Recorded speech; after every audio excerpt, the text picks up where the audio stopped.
China's spies have got a lot of unwanted attention recently, thanks in part to political and trade tensions between China and the US. Many of those spies work for the country's main intelligence agency, the Ministry of State Security, or MSS. In December 2018, one of China's top tech executives was arrested in Canada on a US extradition request. Soon after, MSS agents abruptly detained 2 Canadians in China. Then, days later, the US publicly named 2 of MSS's alleged assets as part of a sweeping US indictment involving hacking on a global scale. The series of events has people asking, what exactly is the MSS? This is your Bloomberg Quick Take on China's elusive spies. Compared with the US, the MSS is something of a mashup. It conducts intelligence operations abroad, like the CIA, counter-espionage at home, like the FBI, and cyber snooping, like the NSA. When you hear the details of how the MSS operates, you think it wouldn't be out of place in a spy movie. The number of employees is classified, and the exact location of its headquarters is unknown, though it's thought to be in a nondescript building in Beijing. It doesn't have a public website, and it doesn't have a press office. What's clear is that the MSS is key to Chinese President Xi Jinping's efforts to tighten control over security.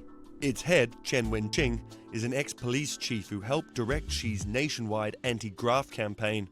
In 2015, the national security law extended the MSS's power to outer space and the deep sea, as well as the internet. The MSS benefits from close ties between the state and Chinese tech giants like Baidu and Alibaba and Tencent, all of which have the ability to mine personal data. Other government departments are required to cooperate with the MSS and provide support for its activities. The MSS operates secret detention facilities within China and is known for its harsh treatment of dissidents. For example, the blind civil rights lawyer Chen Guangshen was under house arrest for 19 months before he fled to the US Embassy in Beijing in 2012 and eventually moved to New York. So the organization has developed a fearsome reputation, and that's based on how much power it has and the vague limitations on that power. Detainees, including foreigners, have alleged violations of their basic rights while in the custody of security agents, and some have talked about daily 6-hour interrogations, not having access to lawyers, or confinement in cells under lights that never seem to go out.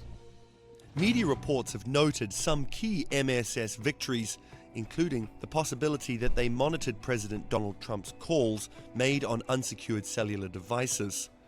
There was also a report that the MSS had dismantled CIA operations in China over several years, killing a dozen or more of the agency's sources, reportedly in one of the worst US intelligence breaches in decades. This isn't an organization that's completely immune to the global microscope. A senior MSS officer was arrested in Belgium and extradited to the US in 2018 on charges of conspiring to steal trade secrets from top aviation companies.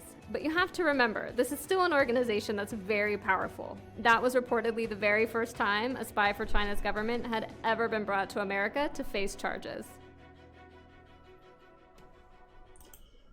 Not a very good spy then.